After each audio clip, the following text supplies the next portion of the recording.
Buenos días a todos. Gracias por acompañarnos el día de hoy en este conversatorio sobre el cumplimiento cambiario en tiempos del COVID, para lo cual me acompañan Gladys Martín, Diego Vega y Daniel Acevedo, todos de igual.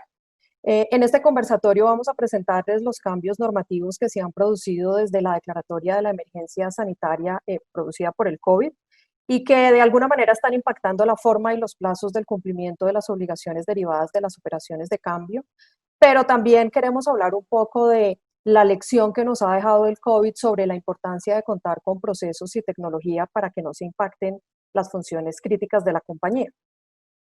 Y es que si bien en los años recientes hemos venido hablando mucho de la transformación digital en todos los sectores como algo deseable y necesario y quizás un poco también ya cliché, en nuestra experiencia, las funciones del back office se han visto menos impactadas que todas las áreas que involucran atención al cliente y que involucran la atención al consumidor. Sin embargo, pues, ¿qué nos está dejando todo este tema del COVID? Que nos lanzó a un entorno de trabajo muy distinto. El volumen de trabajo y la dificultad para la gestión del trabajo se ha multiplicado. Ya hemos visto muchos estudios acerca de la dificultad de trabajar de manera remota, un poco la dificultad en el manejo de los horarios, y realmente es que de la noche a la mañana se nos exigió a todos adaptarnos a una nueva realidad para la que probablemente no todos nosotros y no todas las compañías estaban preparadas. ¿Qué nos hemos encontrado? Y si pasas, Daniela, a la siguiente diapositiva, por favor.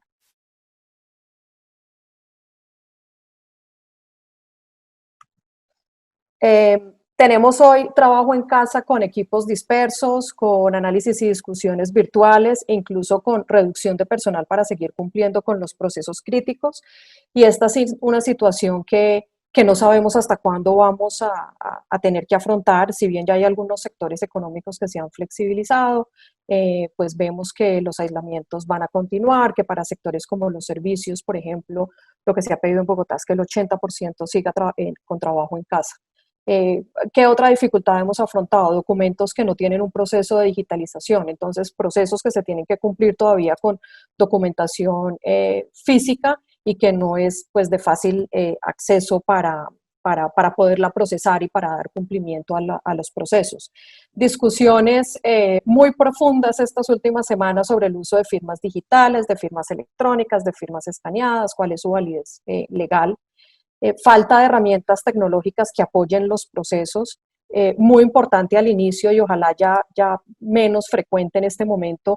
Falta de planes de continuidad de negocio al interior de las compañías, donde haya una claridad acerca de cómo se opera en un entorno de crisis, cuáles son las responsabilidades, cuáles son los niveles de delegación para operar. Y no menos importante, una gran avalancha normativa.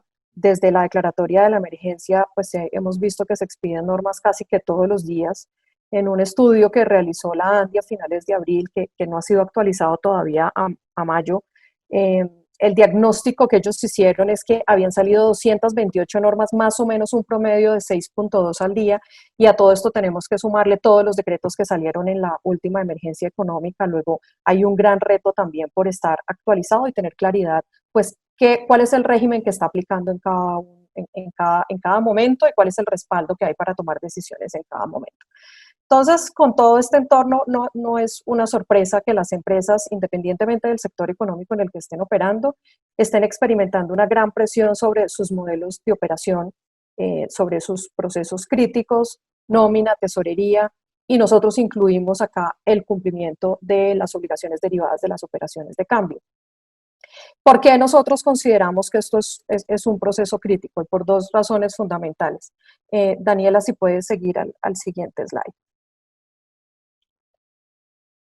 El primero es tal vez la dispersión o la gran variedad normativa que hay. Eh, este es un diagnóstico que no está tan influenciado por el COVID, esto es más un diagnóstico pre-COVID, y lo que podemos ver es que en los últimos 5 años se han expedido 52 modificaciones al régimen de cambios, de ellos 24 vienen en la circular de CEIN 83 del Banco de la República. Luego no solo nos está cambiando la forma como se cumplen los procesos, sino también las normas sustantivas. Ha venido una tendencia de flexibilizar los procesos, tal vez de permitir operaciones nuevas, pero en nuestra experiencia lo que hemos visto es que esto se ha traducido en la práctica en una forma diferente de hacer las cosas. Porque por más que haya registros automáticos, pues necesitamos buscar una forma de validar que efectivamente haya quedado correctamente hecho, que el intermediario del mercado cambiario hubiera transmitido bien la información. Entonces, si bien desde lo normativo se ve una flexibilidad, esto lo único que ha implicado es una reinvención o una transformación en la forma como se cumplen los procesos al interior de las compañías. Y el segundo tema, lo vemos en el siguiente slide, Daniela, por favor, es pues el régimen sancionatorio, que no, de nuevo tampoco está influenciado por el COVID, pero lo que vemos es que las sanciones son muy cuantiosas. Las infracciones en temas de endeudamiento externo, de inversión extranjera, que son sancionadas por las super sociedades, nos pueden implicar multas de hasta el 200% del valor de la operación. Si estamos hablando de la DIAN por infracciones a operaciones, por ejemplo, de comercio exterior o de cumplimiento de obligaciones derivadas del manejo de cuentas de compensación, pues las sanciones están tarifadas, pero son porcentajes muy altos, pueden ser incluso del 100% del valor de la operación, por ejemplo, por pagos de operaciones internas en divisas o por no canalizar adecuadamente importaciones y exportaciones de bienes, y a esto hay que sumarle que la responsabilidad en materia cambiaria es objetiva. Con lo cual, pues ante una investigación administrativa, los elementos de defensa son muy pocos y al final casi que las compañías lo que tienen que hacer es tomar una decisión financiera entre si es mejor allanarse o seguir la discusión, mirando un poco también el valor del dinero en el tiempo. ¿Qué anticipamos? Que todos estos procesos sancionatorios se van a incrementar, que las investigaciones se van a incrementar. La Superintendencia de Sociedades, para darles solo un ejemplo, en las últimas semanas ha enviado de manera indiscriminada requerimientos a todas las compañías sobre la inversión extranjera que tienen registrada, lo ha llamado como la regularización de las inversiones extranjeras. Esto es algo que nunca habíamos visto, en nuestra experiencia nunca habíamos visto, pero por el lado de la DIAN también hemos empezado a ver cómo requerimientos de información que se habían iniciado hace más de año y medio, en este momento están otra vez, digamos, reviviéndose esos procesos, otra vez haciendo requerimientos de información adicional. Entonces, quizás en este entorno de crisis y donde el gobierno necesita más recursos para todos sus programas de ayuda social, pues vamos a ver un incremento en los procesos sancionatorios en materia de infracciones al régimen cambiario.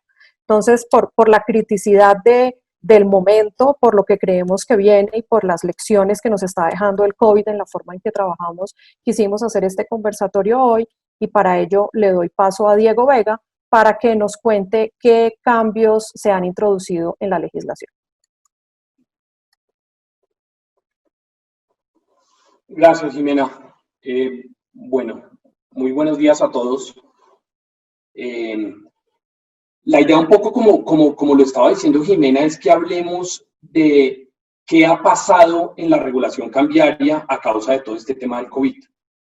Y aquí la primera reflexión es que, pues desde el punto de vista de la filosofía del régimen cambiario, no ha pasado nada. El régimen cambiario sigue funcionando exactamente igual a como ha funcionado desde el año 91, cuando se dio este nuevo régimen con la creación de la Ley Novena de 1991. Esto quiere decir que en la práctica, las mismas 6 operaciones de obligatoria canalización siguen siendo las mismas 6 operaciones de obligatoria canalización a través del mercado cambiario, las mismas restricciones que hemos tenido siempre en temas de endeudamiento externo pasivo, en temas de importaciones de bienes, en temas de todo, sigue exactamente igual. ¿Qué han buscado las distintas autoridades a causa de esto? Darle un poquito de respiro a los residentes frente a las obligaciones que tienen que presentar al ser, como ustedes saben, un régimen cambiario tan formalista, un régimen cambiario que requiere todo el tiempo estar enviando reportes a las diferentes autoridades. Entonces, con el fin de facilitar un poquito esto, es que se han emitido las diferentes normas o decretos en esta materia. Entonces, Daniela, si quieres, cambiemos a la siguiente para entrar un poquito en materia de qué es lo que ha pasado al interior de cada uno. Como ustedes saben, el régimen cambiario lo regula básicamente el Banco de la República. El Banco de la República es quien ha hecho todas esas modificaciones que mencionaba Jimena hace un rato en los últimos años, porque es el Banco de la República el encargado de regular la normatividad cambiaria colombiana por mismo mandato de la Constitución Política del año 91. Entonces, pues la SIN cambia todo el tiempo. Este año llevamos 2 modificaciones, pero realmente en general todo el régimen ha cambiado 50 y pico veces en los últimos 5 años, manteniendo siempre, como lo decía al principio, su filosofía. ¿Qué respiro dio el Banco de la República a causa del COVID? Se flexibilizó un poquito y yo creo que varios de ustedes lo han sentido en el momento que han tenido que enviar solicitudes al Banco de la República. Aquí en este slide que ustedes ven están los ejemplos más claros donde lo que hizo el Banco de la República fue, dice temporalmente habilitar el buzón, un buzón que se llama atencionalciudadano@banrep.gov.co, para que todos los documentos que anteriormente, históricamente, se han tenido que presentar de manera física ante el Banco de la República, se puedan presentar de manera electrónica a ese correo electrónico. Las notificaciones electrónicas se harán por vía electrónica. El banco realmente está muy activo tratando de dar respuesta lo más rápido que puede a las distintas solicitudes. Seguramente muchos de ustedes recuerdan que en el año 2018 el sistema del Banco de la República colapsó y cualquier sustitución, cancelación, cualquier solicitud de información se demoraba meses. El banco realmente ha hecho un esfuerzo muy grande para tratar de contestarle a los residentes y a los inversionistas de la forma más rápida posible, y creo que está funcionando bien ese tema del buzón. Entonces, ¿qué es lo que yo presento ahora a ese buzón de atención al ciudadano? Los formularios de sustitución y cancelación de inversión extranjera, que antes, repito, se presentaban de manera física. El formulario número 11 de sustitución de inversión extranjera y el 11A de sustitución cuando proviene de un proceso de reorganización empresarial, el 12 de cancelación que también se presenta simultáneamente con la sustitución, y otro formulario que es muy importante, que es este de unificación o actualización de la identificación. ¿Por qué digo que este formulario es tan importante? Porque es un formulario que a las empresas se les olvida que existe. Y yo tengo que mantener actualizada la inversión extranjera y todos mis datos ante el Banco de la República. Entonces, datos desde una redomiciliación de la sociedad de afuera, o porque cambió la razón social, todo eso yo lo tengo que estar informando al Banco de la República para que mi registro de inversión extranjera esté debidamente registrado. Jimena ahorita mencionó un tema que ha tomado mucha importancia en esto, y es la cantidad de requerimientos que le ha llegado. Creo que de pronto no tengo el dato exacto, pero de clientes nuestros ya van más de 10 que les ha llegado el requerimiento de la Superintendencia de Sociedades que mencionaba Jimena sobre cómo está la inversión. Que por favor envíen toda la documentación. ¿Y cuál es el primer paso acá? Pues antes de responder de la Superintendencia de Sociedades, yo tengo que estar seguro que mi inversión esté debidamente registrada ante el Banco de la República. ¿Y qué hemos visto en todo este proceso del último mes? Que no toda está bien registrada. Y muchas veces es porque falta este formulario de unificación o actualización de la identificación. Un ejemplo clarísimo que pasa mucho y que el banco lo requiere, de hecho, cuando yo presento sustituciones o cancelaciones, es que cuando el inversionista llega a Colombia, el intermediario del mercado cambiario con el que yo canalizo le da un código al inversionista. Entonces, ustedes han visto en los formularios 4 que yo pongo IE y es el código del inversionista. Posteriormente, cuando la sociedad extranjera ya tiene un NIT en Colombia, utilizo el NIT para una operación. ¿Qué pasa? Pues que al interior del Banco de la República queda ese mismo inversionista identificado con NIT y ese mismo inversionista identificado con código de inversionista. Y así, realmente ante el banco es como si existieran dos. Y eso es lo que ha generado dentro de este proceso de respuestas a la Superintendencia de Sociedades, que nos haya tocado correr a presentar unificaciones o actualizaciones de identificación para informarle al banco, mire, no, el inversionista que tiene código y el inversionista que tiene NIT es el mismo, entonces unifique todo con el NIT. De esa forma, yo le puedo contestar bien a las supersociedades. Entonces, creo que aquí el mensaje general del banco es, pues estamos buscando mecanismos para que usted no tenga que ir hasta el banco, presentar los documentos, preséntelos a ese correo de atención al ciudadano, y de esta forma ha funcionado muy bien. Dani, si quieres cambiemos al siguiente slide, por favor.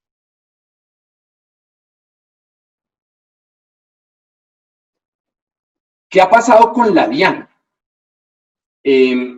Realmente la DIAN lo que hizo fue suspender términos. Desde que empezó este tema, entonces con la resolución 22 del 18 de marzo, se suspendieron los términos de las actuaciones administrativas, en principio hasta el 3 de abril. Posteriormente, esto se amplió en la resolución 30 del 29 de marzo hasta el 30 de mayo. Pero aquí el mensaje es, eso se suspendió, pero actualmente los términos están corriendo. Y están corriendo, ¿qué significa? Que si antes de la resolución 22 del 18 de marzo, ustedes ya tenían presente algún requerimiento de información, alguna investigación o algún pliego de cargos por contestar o algo ante la DIAN, es muy importante que tengan en cuenta que desde el 2 de junio esto empezó a correr otra vez. Si a la fecha en que se dio la primera suspensión, ustedes tenían, qué sé yo, 7 días hábiles ya corridos sobre una respuesta que tuvieran que dar en 15 días de un requerimiento de información, tengan en cuenta que está por vencer porque empezaron a correr otra vez y les quedaban solo 8. Entonces, esto es lo que hizo la DIAN. A diferencia de las supersociedades, la DIAN en esas resoluciones sí aclaró expresamente que adicionalmente los términos de caducidad o prescripción, como lo llama la DIAN, de la acción sancionatoria, también se interrumpía. Importantísimo para tener en cuenta los términos de caducidad de la acción. ¿Cuánto dice la DIAN? 5 años. Si ustedes recuerdan, anteriormente con el decreto 1092 del año 96, bueno, después fue modificado en el año 99 por el 1074, el término de prescripción era de 3 años. Pero desde el 28 de junio del año 2011, con el decreto 2245, se subió a 5, y eso está igual.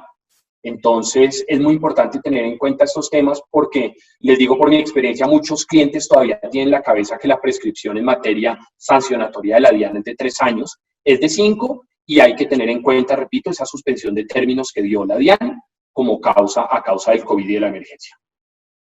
Dani, si quieres cambiemos. ¿Qué hay actualmente en la DIAN? La DIAN publicó para comentarios, seguramente muchos de ustedes lo vieron, un proyecto para adoptar nuevos temas técnicos en la información exógena cambiaria, donde yo tenía hasta el 14 de junio para presentar esa información. Y esto básicamente, ¿qué era? Escribir sugerencias sobre si estoy de acuerdo o no con estas modificaciones que quiera hacer la DIAN en materia de información exógena cambiaria. Gladys ahora más adelante nos va a explicar un poco esto en qué consiste, pero básicamente lo que hizo o lo que pretende hacer la DIAN con la emisión de esta modificación es incorporar los cambios que ha hecho últimamente la normativa cambiaria del Banco de la República en las declaraciones de cambio propiamente dichas a la información exógena cambiaria. La información exógena cambiaria tiene una cantidad de requisitos todavía que el Banco de la República ya no exige. Fecha del documento de transporte.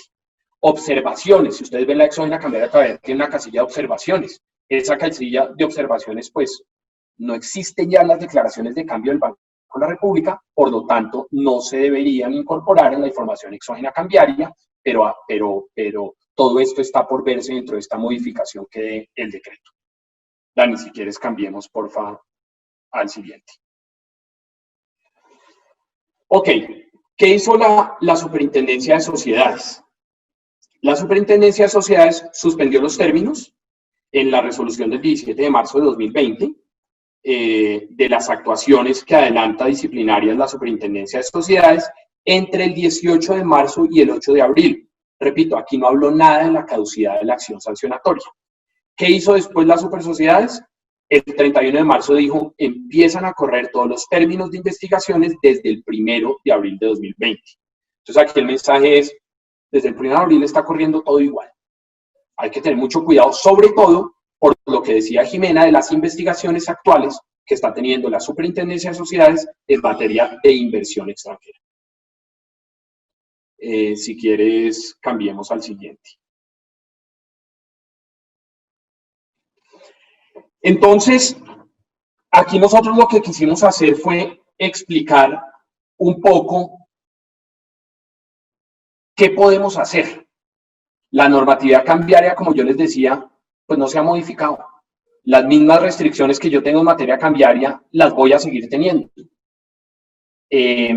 Y pues las empresas están en crisis muchas. Las empresas han tenido que revisar completamente cómo pueden hacer para cumplir con sus obligaciones de cambio, pero pues lastimosamente por la situación no se puede. Entonces acá nosotros lo que quisimos fue contarles un poco algunas alternativas para poder manejar en tiempo de crisis y las operaciones de cambio y poder cumplir con el régimen cambiario. Tal vez la primera que ustedes ven a su derecha, que es la compensación de operaciones, es la más importante porque muchas compañías la quieren hacer. Y esto no solo es a causa de la crisis, sino constantemente la quieren adelantar. Desde el punto de vista de derecho civil, la compensación de operaciones es completamente viable. En derecho privado, un modo de extinguir obligaciones es precisamente la compensación. Pero cambiariamente el Banco de la República ha dicho hasta el cansancio que eso está prohibido. ¿Y cuál es aquí el mensaje? Hasta la fecha sigue prohibido. Entonces yo no puedo, por estar en tiempo de crisis, COVID-19, crisis en las empresas, decir, usted me debe, yo le debo, entonces crucemos cuentas. Lo quería decir al principio porque realmente muchísimos clientes nuestros nos han consultado últimamente que si será que ahorita, a causa de la crisis, entonces está permitida la compensación simplemente para que no tenga que haber entrada y salida de divisas y canalización de los recursos derivados de las diferentes operaciones. Entonces, la respuesta es no. No se pueden compensar operaciones de obligatoria canalización. Por ahí hay un concepto del Banco de la República, si mal no estoy, del año 2012, que dice que da a entender como si eso se pudiera, pero ese concepto está rebatido 1000 veces en conceptos posteriores, en la misma ley, el capítulo 3 de la DCIN que habla de importaciones de bienes, el 4 que habla de exportaciones expresamente dice no es viable compensar operaciones de comercio exterior, y yo no puedo compensar operaciones de obligatoria canalización con operaciones del mercado libre tampoco. Entonces, eso sigue igual y sigue todo el tema exactamente. ¿Qué alternativas hay teniendo en cuenta que no, Dani, devuélvete, por favor. ¿Qué alternativas hay teniendo en cuenta precisamente que no es viable la compensación de obligaciones? Pues yo tengo que entrar a analizar qué puedo hacer con las operaciones que tengo que pagar. En tema de endeudamiento externo propiamente dicho, hay alternativas que dependen, como todo, del acuerdo de las partes. Una de las primeras alternativas acá está estipulada en el régimen cambiario desde el año 2017, tal vez noviembre, si mi memoria no me falla, y es la posibilidad de tener créditos en moneda legal colombiana.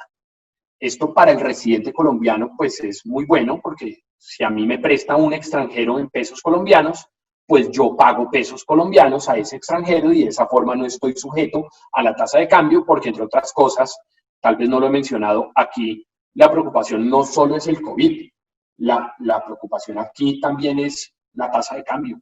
Una tasa de cambio que ha cambiado, pues tocó los 4.000 pesos, estaban 3.000, en fin, esto financieramente afecta muchísimo a las empresas. Entonces, una empresa que tenga un crédito de $1 millón con una tasa a 3.000 no es lo mismo que tenga que pagar un crédito de $1 millón a 3.800. Entonces, para evitar esto desde el principio, yo puedo pedir un endeudamiento externo, acordar un endeudamiento externo en pesos colombianos con mi acreedor del exterior. Viable. Operativamente complicado. Tal vez yo ya lo he mencionado muchas veces en otras charlas que hemos tenido, pero en la práctica es muy complicado porque para que el endeudamiento externo en pesos colombianos funcione, el acreedor tiene que abrir una cuenta de uso exclusivo en Colombia, una cuenta de propósito especial en Colombia, y hasta ahí me llega generalmente la operación porque los bancos colombianos pues no les gusta mucho, por más que está permitido por la ley, abrirle cuentas a no residentes en el país. Entonces, para que el endeudamiento externo en pesos colombianos funcione, ese acreedor tiene que abrir su cuenta en Colombia, traer los recursos a Colombia, monetizarlos, convertirlos a pesos colombianos y en ese momento prestarlos en pesos colombianos. ¿Y después qué hace el deudor colombiano? Los devuelve a esa cuenta de ese acreedor en Colombia y el acreedor ya se lleva sus recursos. Una alternativa viable para esta época, una alternativa viable por el tema de la volatilidad de la tasa de cambio, pero, repito, operativamente complicada, pero viable. ¿Qué están haciendo mucho las empresas? Refinanciar su deuda. ponerse de acuerdo con las partes, modificar plazos, modificar tasas de interés, modificar montos, y yo todo esto lo tengo que informar al Banco de la República. La norma cambiaria dice que cualquier modificación a las condiciones de un endeudamiento externo, yo las tengo que reportar dentro de los 15 días hábiles siguientes a su ocurrencia. Por alguna razón, tal vez esta es la única nota dentro del régimen cambiario, la única disposición del régimen cambiario que dice, punto, el no cumplimiento de este plazo no genera infracción cambiaria. ¿Eso qué quiere decir en la práctica? Que hay que cumplir, hay que modificar esa refinanciación de deuda que eventualmente se haga, pero si yo no cumplo con los 15 días hábiles, no voy a estar sujeto a una sanción por parte de la Superintendencia de Sociedades por extemporaneidad en un endeudamiento externo. Entonces, es viable, se está utilizando mucho, periodos de gracia, ampliar el plan de amortización, reducir intereses, pues obviamente sujeto a normas de precios de transferencia cuando aplique y a todas las consideraciones tributarias. La otra alternativa en deuda es indexar el crédito. ¿Y qué es indexar el crédito? Es convertirlo a pesos colombianos. Convertir mi crédito a pesos colombianos es que a mí efectivamente me prestaron $1.000.000, las partes acuerdan que por ese $1.000.000 el residente va a pagar, qué sé yo, 3.500.000 millones de pesos. ¿Qué estoy haciendo cuando yo indexo el crédito a pesos colombianos? Le estoy entregando a mi acreedor todo el riesgo cambiario. Todo el riesgo de tasa de cambio ahora lo va a asumir el acreedor. Entonces, el deudor colombiano simplemente va a cubrir su operación de obligatoria canalización cuando pague efectivamente 3.500 millones de pesos.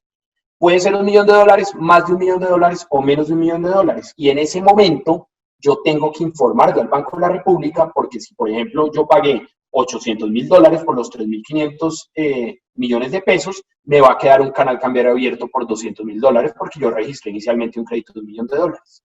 En ese momento yo tengo que informarle al Banco de la República previo al último pago un formulario 6 modificando el monto del crédito para poder decirle que ese crédito llega hasta $800.000 porque era un crédito indexado.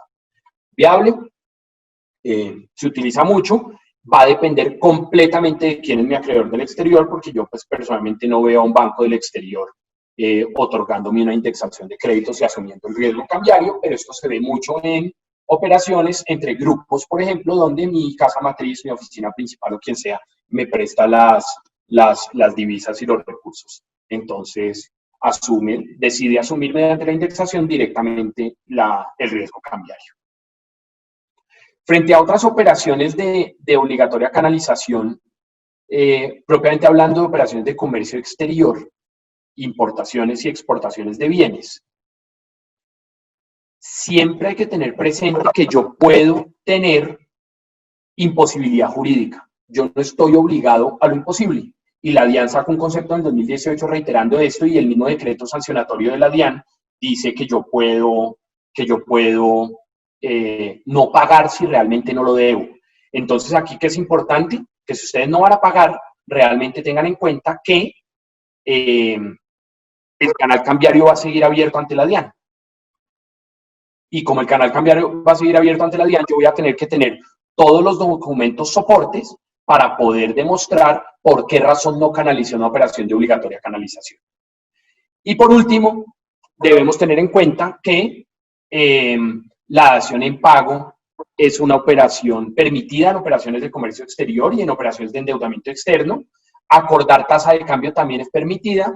Y entonces aquí el mensaje es que las partes se pueden poner de acuerdo para poder manejar sus operaciones de comercio exterior de tal forma que pueda entregar un bien a cambio de lo que estoy debiendo. Ojo, es diferente a compensar otra vez, porque por ahí tienden a confundir compensación con dación en pago, y está completamente permitido de tal forma que yo voy a poder pagar con algún bien diferente la importación de bienes que en principios de obligatoria canalización yo debería canalizar los recursos.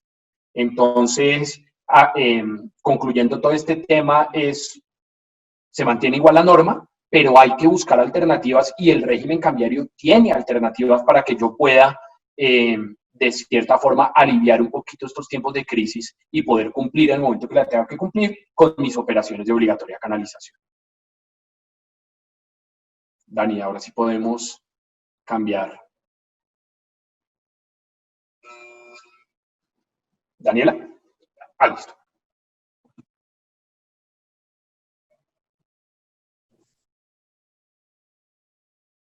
Muchas gracias, Diego. Muchísimas gracias, Daniela. Y bueno, sobre todo, muchísimas gracias a las personas que nos están acompañando esta mañana en este webcast. Nosotros, dentro del área de LOM, tenemos diferentes equipos que con esto lo que hacemos es apoyar a las diferentes áreas empresariales en el desarrollo de sus procesos de transformación digital. Y concretamente, lo que quiero compartirles en la charla de esta mañana es cómo desde nuestro equipo de LO estamos en capacidad de apoyar a los departamentos, a las áreas de tesorería, a las áreas de finanzas o a las áreas legales para implementar proyectos de uso de tecnologías de información con el fin de impulsar lo que hoy en día tienen en su operación cambiaria. Es evidente que la tecnología pues, nos trae un montón de beneficios. La tecnología nos ayuda a ser mucho más productivos, nos da mucha más facilidad para el acceso y la manipulación de información, nos ahorra tiempo y por tanto entonces nos ayuda con la reducción de costos y también nos ayuda con la reducción en los riesgos de los errores humanos. Sin embargo, nosotros nos hemos dado cuenta en este tiempo y aprovechando un poco nuestra experiencia y nuestra capacidad de poder apoyar a empresas en prácticamente todas las jurisdicciones del mundo, que las organizaciones tienen unos retos que son importantes comprender, porque solo mediante el entendimiento de estos retos que tienen las organizaciones hoy en día es que podemos, desde nuestra experiencia, sacarle el máximo provecho a la tecnología. Dani, si puedes continuar con el siguiente slide, por favor. ¿Qué retos son los que hoy en día tienen las empresas modernas? Y lo más importante, ¿cómo podríamos empezar a enfrentar estos retos? Muy seguramente muchos de ustedes están experimentando cosas como estas, ¿no? Primero, la presión típica, la presión, digamos, que ya de hecho, no por el hecho de que venga la pandemia, la tenemos ahora, sino que la teníamos desde hace mucho antes las organizaciones, y es cómo logramos hacer más con menos. Y si a eso le sumamos que los riesgos legales y en general los riesgos en las operaciones de negocio aumentan exponencialmente día tras día, entonces nos enfrentamos pues a un problema difícil de abordar. ¿Cómo puedo lograr yo hacer más con menos, considerando que cada vez más la operación de negocio se complica, ¿no? Es más difícil poder hacer lo que yo hacía antes. Ahora, si a eso le sumamos adicionalmente los retos, digamos, adicionales en la mayoría de organizaciones, que consisten en la dificultad de encontrar el talento humano adecuado y también contar con la tecnología adecuada, pues sí que tenemos entonces frente a nosotros algunos obstáculos que nos impiden operar de una forma efectiva y mucho más ahora, digamos, en épocas de estrés económico, de estrés de negocio. Como les decía, pues muy seguramente ninguno de estos retos va a ser extraño para ustedes, pero entonces la pregunta es, ¿cómo podemos nosotros abordar estos retos desde nuestras organizaciones y más particularmente, cómo podemos hacer uso de las tecnologías de información para apoyar o para transformar, de hecho, lo que yo hoy en día hago en mi área, ¿no? Dani, si continuamos por favor con el otro slide.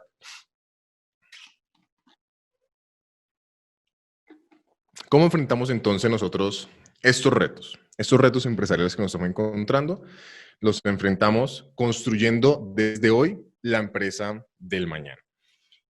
Suena, digamos, muy bonito y suena a lo mejor muy abstracto, pero no tiene de abstracto absolutamente nada. Nosotros tenemos dos recomendaciones para lograr esto. La primera de esas recomendaciones es transformar el modelo de operación de la organización, el modelo de operación del área, ya sea el área de tesorería, de finanzas, el área legal. ¿Cómo logramos esta transformación del modelo de operación? Bueno, nosotros, si bien es cierto, somos fiel creyentes en las tecnologías de información, creemos que hay una serie de pasos previos que sería adecuado, bueno seguir Porque en la medida que tenemos esos pasos previos, estamos absolutamente seguros que solo así le podemos sacar el máximo provecho a las herramientas tecnológicas. ¿Por dónde comenzar a transformar nuestra área? ¿Por dónde comenzar a transformar lo que hacemos en el día a día? Nuestra recomendación es comienza siempre por la definición de tu arquitectura de procesos. Con esto, un poco lo que quiero decir es comienza a descomponer qué haces, cómo lo haces y por qué lo haces. Porque en la medida que yo empiezo a reflexionar acerca de las actividades que yo ejecuto en mi día a día y empiezo además a organizarlas de forma metódica, con eso entonces ya puedo decir, resulta que, ok, hoy en día realizo esas actividades, pero a lo mejor no tengo, digamos, el recurso humano más idóneo para ejecutarlas. A lo mejor hace sentido expandir un poco mi modelo de recursos del área y, no sé, a lo mejor entonces crecer en cierto tipo de personal especializado para algunas cosas, o voy a traer proveedores de servicios legales que tienen unas cualidades, tienen unas herramientas, tienen unas aptitudes diferentes que me ayudan a ejecutar esas actividades de mi día a día que ya las tengo identificadas. Entonces, cuando comenzamos con esta arquitectura de procesos, esto es muy poderoso porque esto es lo que nos va a ayudar de a poco a identificar en dónde están los cuellos de botella y cómo le puedo realmente sacar el máximo a las tecnologías. Después de que yo tengo entonces esa identificación de actividades, comienzo a reflexionar sobre mi modelo de recursos, empiezo a pensar entonces en la construcción de indicadores, empiezo a recolectar datos e información de tal manera que las inversiones que yo haga en tecnología o en herramientas sean inversiones basadas en datos, la toma de decisiones sea basada en análisis cuantitativo y yo entonces a través de una herramienta o la creación de una herramienta desde cero, pueda decir, esto me va a ayudar en tanto por ciento a mejorar lo que hoy en día tengo en mi operación. Y ahí sí, entonces, cuando tengamos esto, nuestra recomendación es implementar la tecnología. La tecnología es maravillosa. De hecho, precisamente a eso es a lo que nos dedicamos dentro de esta sublínea de Legal Operations Services, pero la tecnología tiene que tener un propósito. Si los procesos no están definidos, si los procesos no están optimizados, en un área, la que sea, tesorería, finanzas, legal, la que sea dentro de la organización, pues quizás no vamos a sacarle el máximo provecho a nuestras inversiones en tecnología. Es como correr un poco, pues antes de aprender a caminar, ¿no? Entonces, por aquí comenzamos y esto es lo que nos va a apalancar eventualmente todas las herramientas que queramos traer hacia nuestra organización. Ahora, Dani, sigue por favor. ¿Qué más podemos hacer para comenzar desde hoy a transformar y a crear la empresa del mañana, como se los decía ahorita?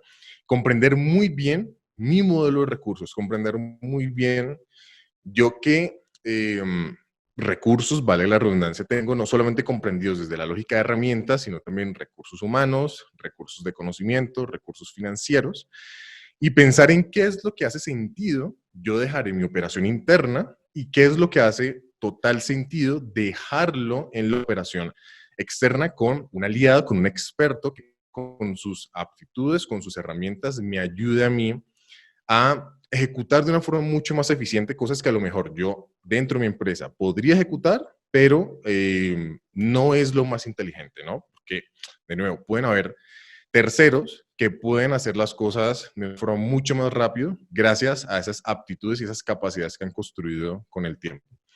Para ir finalizando, porque precisamente lo que queremos principalmente con este webcast es mostrarles a ustedes un caso de estudio real acerca de implementación de tecnología de información para la transformación de las operaciones cambiarias y de la función cambiaria en términos generales.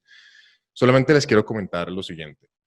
Hay un dicho muy famoso que dice, es más fácil reparar el techo cuando no está lloviendo, ¿no? Y en estas ideas, pues claro, es más fácil comenzar un proceso de transformación organizacional cuando no estamos en época de pandemia.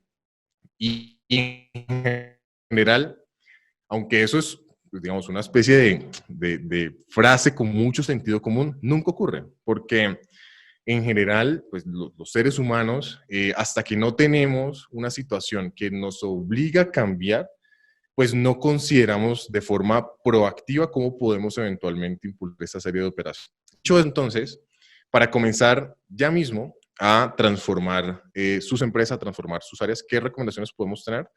Primero, concéntrate en la continuidad del negocio. Pensar en las herramientas tecnológicas y en la transformación de operaciones y de procesos es muy importante, pero más importante aún es asegurar que la empresa pueda operar con la mayor fluidez posible, con todas las consideraciones, digamos, y con todas las restricciones que existen, porque necesitamos, pues, que las organizaciones estén bien, estén lo más sólidas posible, de tal manera que luego podamos entonces con las transformaciones de operaciones. Después de la continuidad del negocio, entonces, ¿qué recomendamos como ese next step, ¿no? Como ese paso que sigue?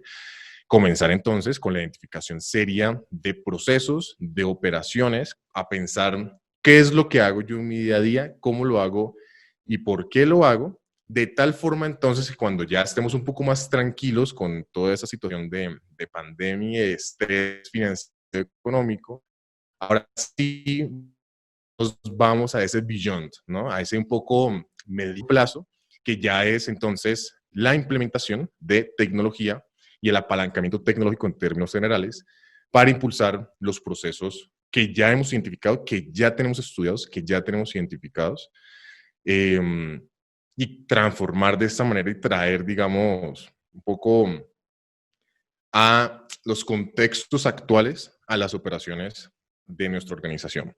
Pero como les comentaba, lo más importante de este webcast y lo que más nos entusiasma es poderles mostrar un caso real de uso de tecnología de información para la transformación de la función cambiaria. Y para eso le quiero dar entonces paso a mi compañera Gladys Martín, que les va a hablar precisamente sobre esto.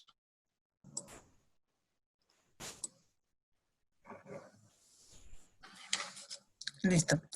Gracias, Daniel. Entonces, continuando, y como lo mencionaba Daniel, acá en este momento es donde toma vital importancia el uso de la tecnología. Entonces, ¿qué tenemos que hacer? ¿Qué es importante tener en cuenta? Apoyarnos en los mecanismos que nos da el régimen cambiario para utilizarlos en la función y el cumplimiento de las operaciones de cambio. Dentro de estos mecanismos, un mecanismo muy importante que ha diseñado la normatividad cambiaria y el régimen cambiario es el uso de las cuentas de compensación. ¿Qué son las cuentas de compensación? Son aquellas cuentas de residentes que se abren en entidades financieras del exterior y se registran ante el Banco de la República con el fin de realizar a través de estas las operaciones de cambio que realice un residente en el país. ¿Qué ventajas tiene esto? Que realmente nos convertimos en nuestros propios intermediarios del mercado cambiario. Es decir, podemos hacer las operaciones de cambio sin tener que exponernos a una tasa de cambio que, como lo mencionaba Diego, pues en los últimos tiempos la tasa pues ha incrementado y ha variado demasiado. Entonces, esta es una ventaja. Y adicionalmente que nos evitamos incurrir en un GMF, en un 4 por 1000 al realizar una operación de cambio a través de una entidad financiera. Entonces, como vemos, este es un mecanismo importante. Igual se está utilizando mucho también para hacer el cumplimiento de operaciones internas en divisas, que como sabemos, el régimen cambiario prohíbe el cumplimiento en divisas de operaciones entre residentes. Es decir, si yo le compro un bien o le presto un servicio a otro residente en Colombia, no puedo hacerles pagos en divisas. A través de este mecanismo existe la opción de que se puede hacer estos pagos. Entonces, si bien vemos todos estos beneficios, pero también es importante tener en cuenta que aquí es donde aplicamos un poco aplicamos la tecnología, y es que la carga operativa que nos genera, o sea, no todo es, digamos, no todo es tan bueno, esto es lo menos bueno, pero lo más importante es la carga operativa que nos genera en la administración de cuentas de compensación. ¿Por qué esta carga operativa? Porque tenemos que cumplir con los reportes tanto al Banco de la República, que en este caso es el formulario 10, como la información exógena a la DIAN, que ya vamos a ver más adelante, en los tiempos establecidos. Y como lo dijo Diego en su exposición, el régimen sancionatorio es bastante importante para las operaciones de cambio. Entonces, podemos contar con estos beneficios, pero también debemos tener muy en cuenta las obligaciones que esto nos genera. ¿Qué debo yo reportar al Banco de la República? Debo reportar todos los movimientos que genero a través de la cuenta de compensación. ¿Qué quiere decir esto? Que yo no puedo netear operaciones, sino debo reportar exactamente todos los ingresos y los egresos que se me generan en mi extracto bancario. Es importante tener en cuenta que si ante el Banco de la República, que si no tengo movimientos, igual debo reportar el formulario número 10. En este caso, hoy tenemos una opción que dice sin movimientos, pero se debe cumplir sí o sí con el reporte. No solo eso, lo que acabo de mencionar, también si realizo inversiones financieras, por ejemplo, si realizo operaciones internas, también tengo que reportar tanto mi contraparte como el NIT y el código de la cuenta que tiene asignada esa contraparte. ¿Con qué fin? Con el fin de verificar que no esté incumpliendo el régimen cambiario y que sí está haciendo pagos a través de cuentas de compensación. Me permite hacer modificaciones en caso de errores. Más adelante vemos en la exógena que no es tan permitido como en el formulario 10 hacer modificaciones en cualquier tiempo. Y presentar adicionalmente excepciones a la canalización del endeudamiento externo. ¿Qué me permite el banco? Y aquí vemos la aplicación de tecnología en los procedimientos que Diego lo mencionó hace rato, que el banco pues ha venido ayudando e implementando varios mecanismos para facilitarle la vida a los residentes. En este caso, por ejemplo, no sé, se pueden acordar que antes para registrar una cuenta debíamos presentar el formulario 9, enviarlo de manera física. La normatividad unificó este formulario en el formulario 10 y a través de este formulario se puede hacer tanto el registro, el informe de movimientos, la cancelación o incluso un tema que es más nuevo y es la anulación del registro de las cuentas. Es decir, si yo registré una cuenta y no debía registrarla o no aplicaba de acuerdo a lo establecido en el régimen cambiario el registro, pues puedo proceder a anular este registro, siempre y cuando contando con los soportes y pudiendo hacer la verificación de que fue un error en el registro. Entonces, ¿cómo puedo yo reportar? Puedo reportar de forma electrónica a través del SEC, que es el Sistema Estadístico Cambiario, el banco, para lo cual puedo crear un usuario, una contraseña.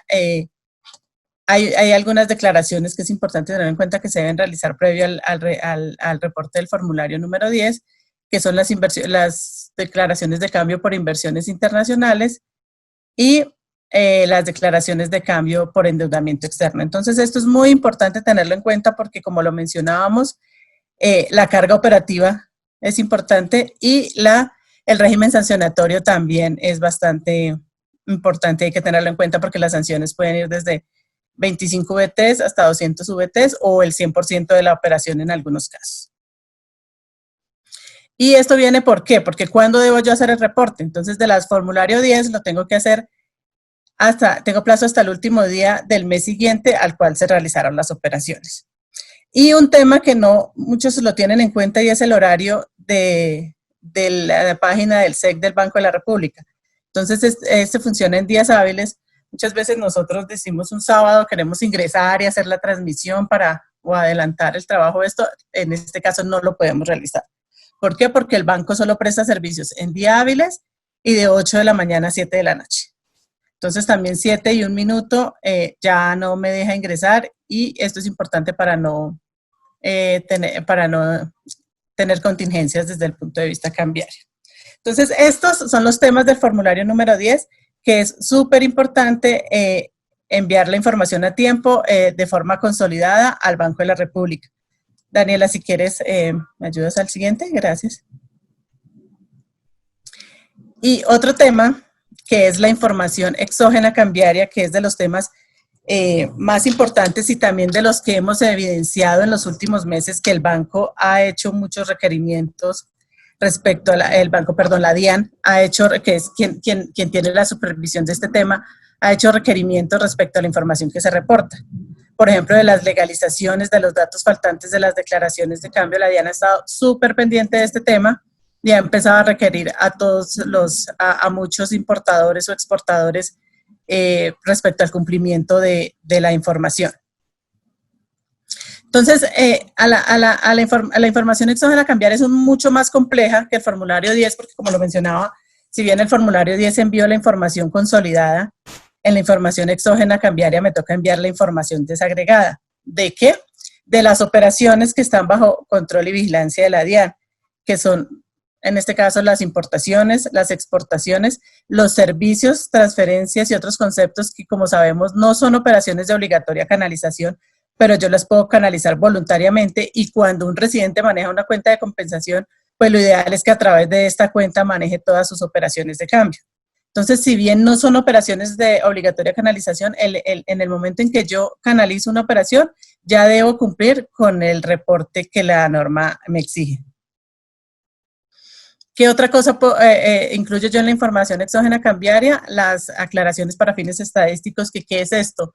No es más que si yo cometo un error de digitación o en el momento de informar documentos aduaneros de soportes de mis operaciones de cambio, pues puedo hacer la corrección a través de aclaraciones para fines estadísticos.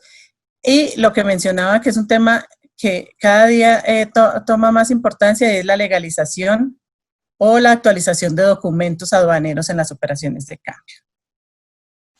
Entonces, dicho esto, y como lo mencionaba antes, es importante que en este informe se deben reportar todas las operaciones de manera desagregada, asignando a cada operación un número consecutivo, que puede ser el número que yo considere de 5 dígitos, e indicar la fecha en que se realizó la operación en el extracto bancario.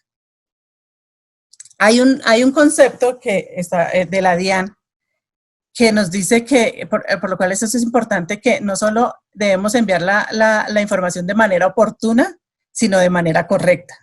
Porque si bien hay un concepto de la DIAN que anda circulando, y es que podemos hacer un reemplazo en caso de enviar la información de manera errada, podemos hacer un reemplazo en cualquier tiempo. Sin embargo, la DIAN no me exime de una posible investigación o de una posible sanción por infringir el régimen cambiario. ¿Por qué? Porque si yo hago un reemplazo después del término que tengo para reportar la información cambiaria, ellos consideran que esto se está haciendo de manera extemporánea. Entonces, como les mencionaba, es súper importante mantener el control sobre el reporte de estas operaciones, para que no solamente se hagan de manera oportuna, sino de manera correcta. Y ¿cuándo se va a reportar? Trimestralmente. Sin embargo, como lo mencionó Diego, dentro de los beneficios que ha otorgado a raíz de la emergencia sanitaria la DIAN, es que ha ampliado el plazo para el reporte de la información del primer trimestre de este año, la cual inicialmente la amplió hasta el 30 de mayo y posteriormente la amplió hasta el 30 de junio. Entonces, para aquellos titulares que de pronto hayan tenido algún inconveniente en el reporte de esta información, pues todavía hay tiempo para este año. Adicional, teniendo en cuenta que en una modificación que realizó la DIAN el año pasado, en el mes de octubre, informó que se deben, a partir del primer trimestre de enero, se deben reportar las operaciones de inversiones financieras y en activos del exterior. Entonces, muchos titulares de cuenta de compensación, cuando tienen recursos disponibles en sus cuentas, pues los invierten en el exterior, en bonos, en alguna inversión financiera. Entonces, importante que a partir de este año ya estas operaciones están bajo el control y vigilancia de la DIAN, por lo que se deben reportar dentro de la información exógena cambiaria en el mismo formato establecido para las operaciones de servicios, transferencias y otros conceptos, así como para los numerales exclusivos de cuentas de compensación. Entonces, como lo mencionamos en el lado derecho de nuestro slide, la DIAN ha establecido formatos, como es el 1059 y 1050, de acuerdo al tipo de operación que se debe reportar. Entonces, como lo mencionaba Daniel, gracias al apoyo que hemos tenido en EY del equipo de tecnología, y con el fin de hacer más eficiente la información y de poder brindarle una asesoría a nuestros clientes, minimizando el riesgo, porque como sabemos, para preparar esta información existe un prevalidador cambiario que ha establecido la DIAN. Sin embargo, es un archivo en Excel que, lo mencionó Diego, dentro de los cambios que están por venir de la DIAN, es el reporte de la información exógena, porque la DIAN no actualiza ni este archivo, ni la información pues desde el 2006 que creó la normatividad y creó el mecanismo de reportar esta información exógena, porque no sé si se acuerden, pero antes nos tocaba irse el último día de acuerdo al calendario, dar un CD o un disquete a la DIAN.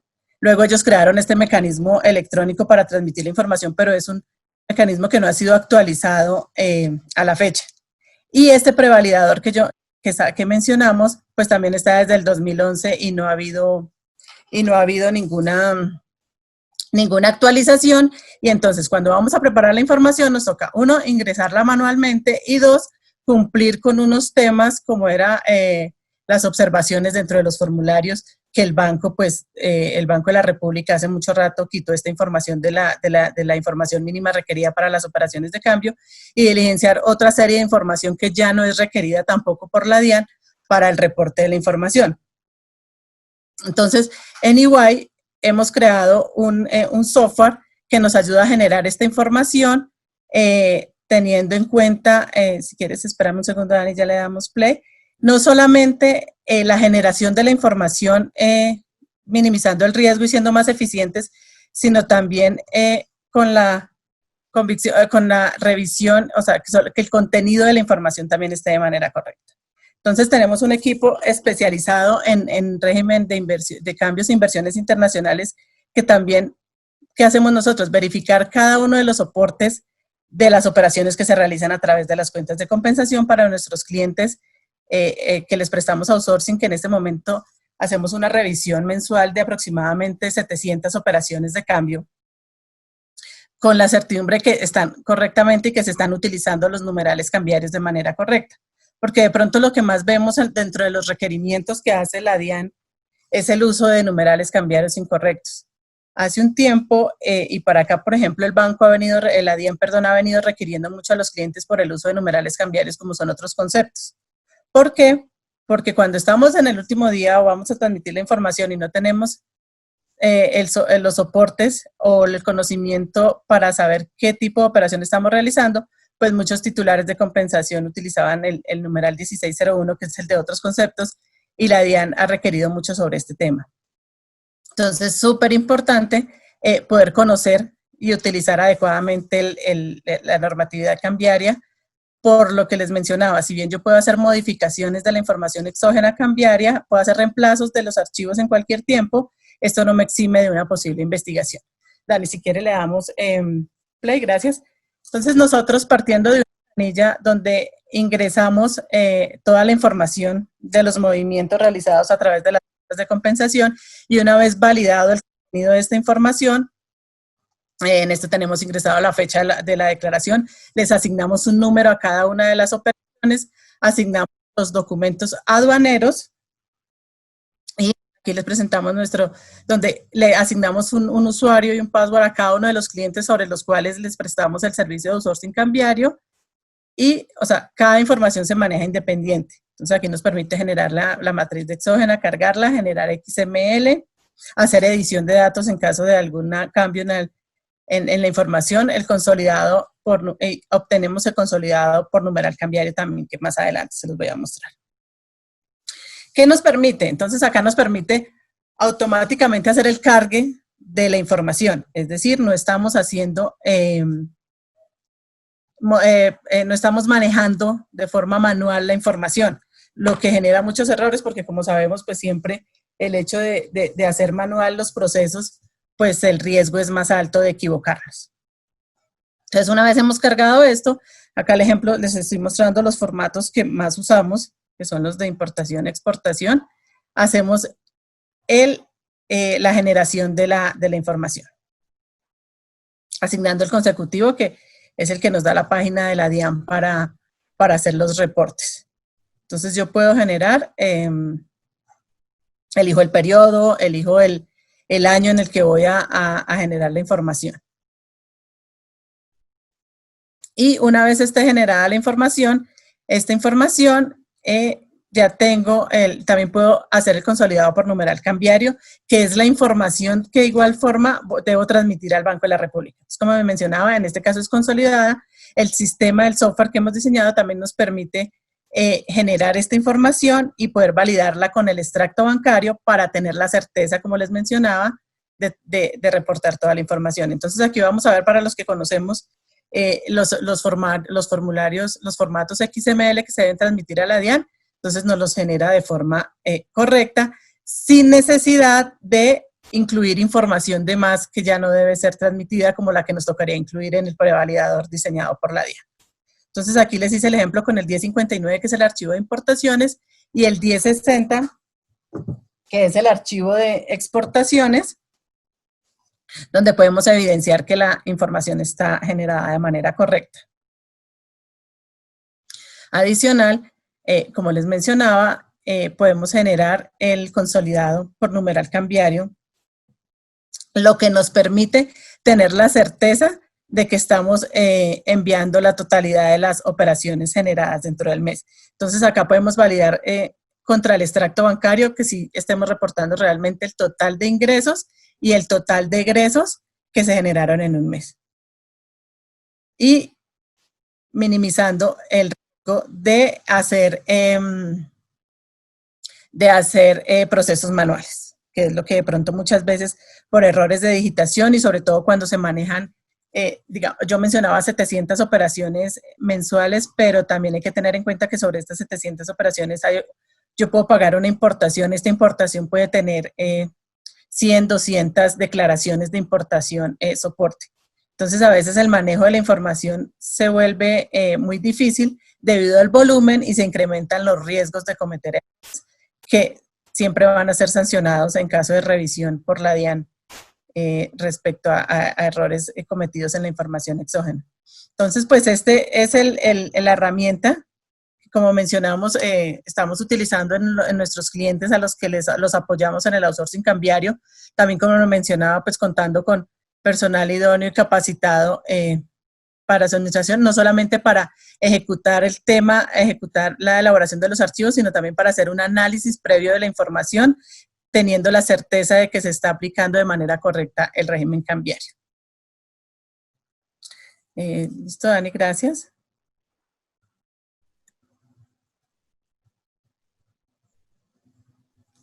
Entonces ahora vamos a resolver las preguntas que muchos nos han enviado internamente. Mil gracias a todos los panelistas. Ahora vamos a tomar las preguntas que nos han hecho llegar a través de Zoom. Si tienen más preguntas, por favor envíenos las que en la medida en que el tiempo nos lo permita las vamos a responder. Entonces, quisiera empezar acá con una pregunta para Diego, donde nos dicen, hablas de 6 operaciones de obligatoria canalización. ¿Nos recuerdas cuáles son, por favor? Ok. Bueno, las 6 operaciones de obligatoria canalización son importaciones de bienes, exportaciones de bienes, endeudamiento externo activo y pasivo, avales y garantías, derivados financieros, inversiones internacionales. ¿Esto qué quiere decir? Que esas 6 operaciones siempre tienen que canalizarse a través del mercado cambiario, ya sea a través de un intermediario del mercado cambiario, un banco, o de una cuenta de compensación. Los servicios, por ejemplo, son operaciones que son del mercado libre. Lo que pasa es que voluntariamente las empresas, los residentes, acuden al mercado cambiario, porque además es la forma de hacerlo, para canalizarlas. Pero yo perfectamente puedo pagar un servicio desde una cuenta que tenga fuera del mercado libre. Yo perfectamente puedo pagar un servicio, si viene una persona que va a prestarme un servicio y me cobra $5,000, le puedo entregar los $5,000 a la persona que se lo lleve en el bolsillo, cosa que no puedo hacer con la importación de bienes, por ejemplo, al ser una operación de obligatoria canalización. Entonces, con esas 6, de hecho, yo siempre doy un consejo y cada pregunta que a mí me hacen, siempre lo primero que hago es catalogar la operación entre una de esas 6. Si no está dentro de esas 6, importaciones, exportaciones, deuda, avales, derivados o inversiones, es mercado libre. Pero siempre hay que arrancar pensando si es de obligatoria canalización, porque ahí vienen todas las obligaciones de reporte.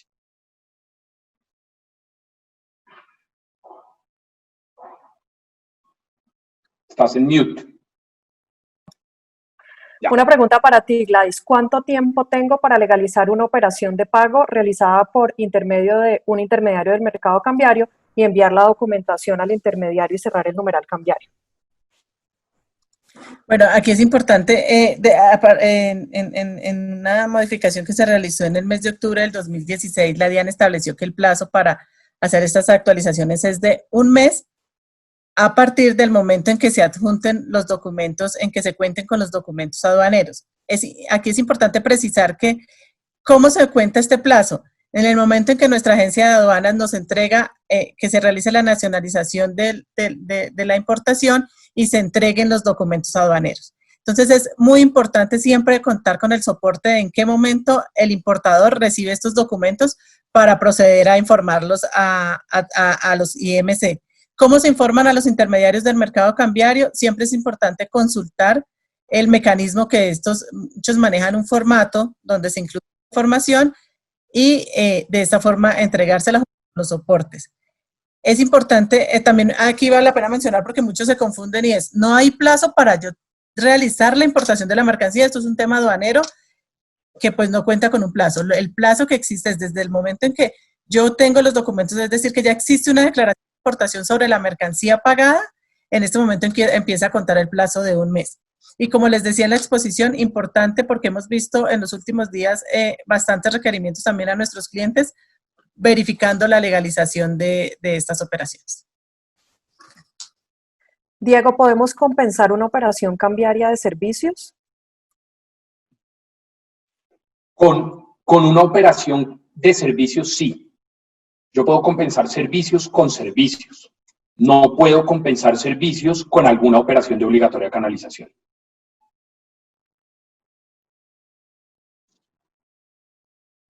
Daniel, nos preguntan si hemos considerado usar blockchain para el cumplimiento de las operaciones y para el manejo de la información de los clientes.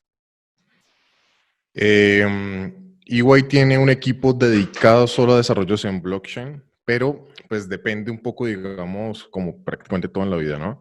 Si lo que queremos es utilizar blockchain para hacer almacenamiento de información, nosotros en particular no lo recomendamos.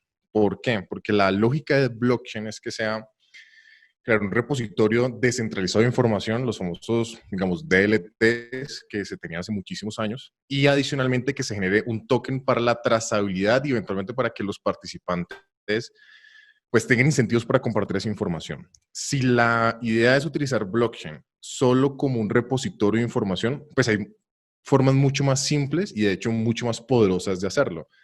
De hecho, no necesitaríamos utilizar blockchain, por ejemplo, para tener una base de datos ultra segura. Nosotros, de hecho, en EY, pues primero, tenemos equipos dedicados de blockchain, pero también tenemos equipos dedicados a seguridad de la información.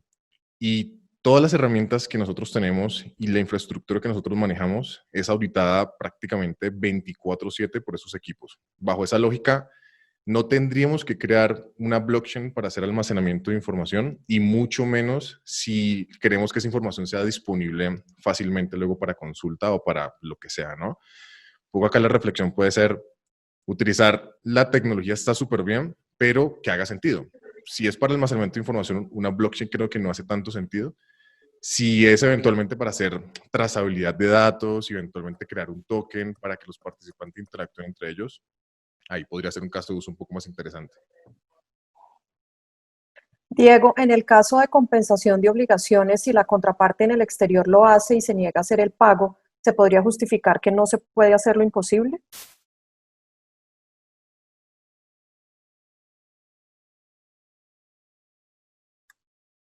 Estás en mute, Diego. Perdón. Yo creo que hay que analizar, primero que todo, desde un punto de vista jurídico, la compensación como modo de extinguir obligaciones.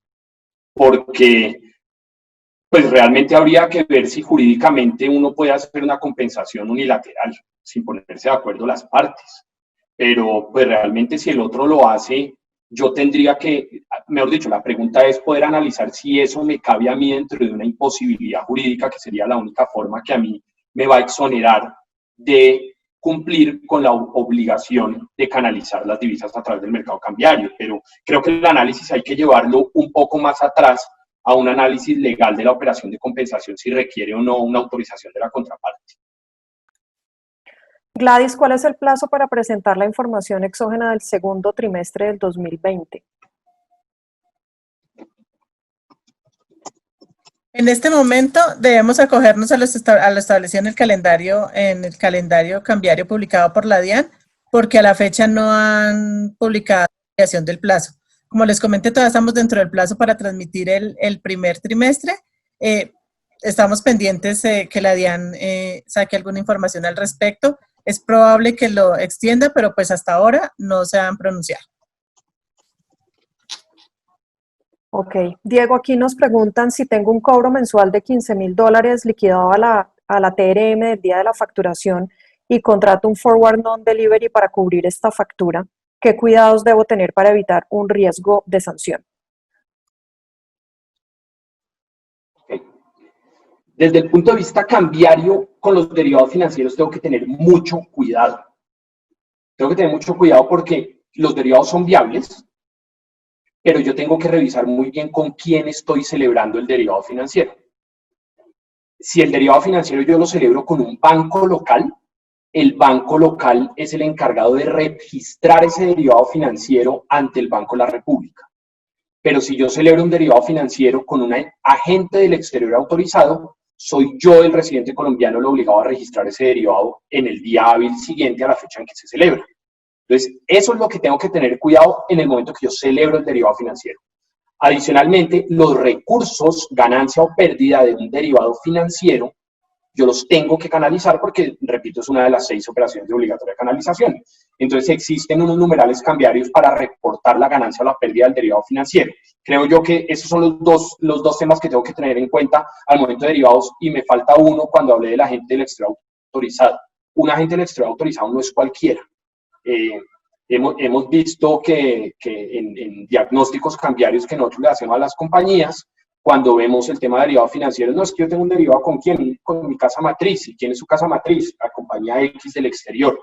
Pues esa compañía X tiene que cumplir con una obligación, con un requisito, de haber celebrado operaciones de derivados financieros superiores a $1.000 millones en el año inmediatamente anterior para poder ser considerado un agente del exterior autorizado bajo ley colombiana. De lo contrario, yo no puedo celebrar un derivado financiero con esa casa matriz o agente del exterior, al no ser un agente del exterior autorizado. Gladys, nos preguntan si en la herramienta para generar la información exógena cambiaria de EY, nos preguntan quién alimenta la base de datos, ya que para una empresa las personas de tesorería también tienen que cargar la información en la cuenta de compensación y aparte en la herramienta. En este caso, para las operaciones, para los clientes que nosotros les prestamos el outsourcing cambiario, la intención es que nos entreguen la información en la planilla. Igual como les decía, nosotros verificamos cada uno de los movimientos incluidos en esta base de datos y verificando contra los soportes y los soportes de cada una de las operaciones con el fin de determinar que se esté utilizando adecuadamente el régimen cambiario. Pero, digamos, de los clientes, ¿qué pasa? Y que hemos visto en muchos de los outsourcing que manejamos, que como la información viene de diferentes áreas, entonces finalmente quienes consolidamos y verificamos la información somos nosotros en cumplimiento de la asesoría al cliente. Diego, si se registra un endeudamiento extemporáneo, ¿cuál es la sanción? Esa sanción es una de las sanciones más delicadas en materia cambiaria, porque primero es una de las sanciones más evidentes. Cuando yo registro ante un intermediario del mercado cambiario el endeudamiento externo, esa información va al Banco de la República, el banco la recibe y de inmediato le informa a las supersociedades. La sanción es de hasta el 200% del valor de la operación. Lastimosamente el decreto 1746 del 91 no da pautas de cómo se gradúa la pena, pero en nuestra experiencia, estas sanciones oscilan entre el 1 y el 4% por extemporaneidad, dependiendo del monto del registro extemporáneo de ese endeudamiento externo. Entonces, pues hay que tener mucho cuidado. Acá el mensaje es, pilas, cuando hay un endeudamiento externo, siempre tengo que registrarlo antes o de manera previa al desembolso. Siempre. De hecho, a mí me gusta antes. A mí me gusta que hasta no tener el número de registro en el formulario 6, no desembolse. Y esto pasa mucho cuando es en cuenta de compensación, donde mi casa matriz que me va a prestar simplemente llama a la compañía colombiana. Oiga, ayer le consigné la cuenta de compensación $500.000 de préstamo. Entonces, no. Y la casa matriz, hemos tenido casos en que no entiende, pero lastimosamente las sanciones son muy altas. Entonces, no puede haber desembolso sin registro. La sanción puede ser hasta el 200, por más que sea menos, pero perfectamente el decreto permite sancionar hasta el 200. Gracias, Diego.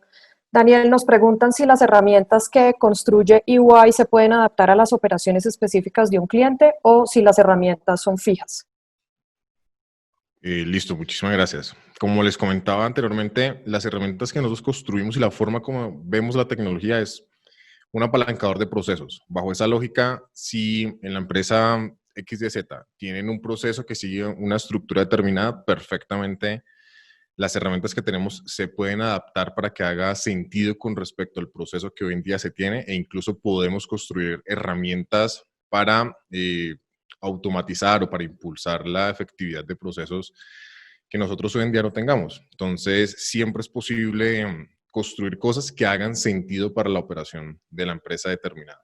Y es, de hecho, la forma que nosotros recomendamos la implementación de herramientas tecnológicas. Una empresa tiene que usar herramientas que le hagan sentido, no nosotros como empresa, como usuarios, adaptarnos a cómo está dispuesta la herramienta. Gladys, nos preguntan si ha habido ampliación del plazo para presentar el formulario 10 al Banco de la República y qué pasa si el plazo cae en sábado o domingo. Bueno, gracias, Mena. En primer lugar, el Banco de la República realmente no ha ampliado ninguno de los plazos. Se sigue manteniendo hasta el último día hábil del mes. En cuanto a si el día cae sábado o domingo, de acuerdo al código, al artículo 62 del Código de Régimen Municipal, dice que cuando caiga un día feriado, el plazo se corre hasta el siguiente día hábil. Entonces, en este caso, si el 30 del mes es el día sábado, yo tendría plazo para transmitir la información el día lunes siguiente o martes en caso de que sea festivo. Muchísimas gracias a todos por su participación. Aquí tienen nuestros correos electrónicos. Siéntase en libertad de contactar a cualquiera de los panelistas para seguir conversando sobre estos temas y esperamos que nos puedan acompañar en eventos futuros de EY. Mil gracias y feliz fin de semana para todos.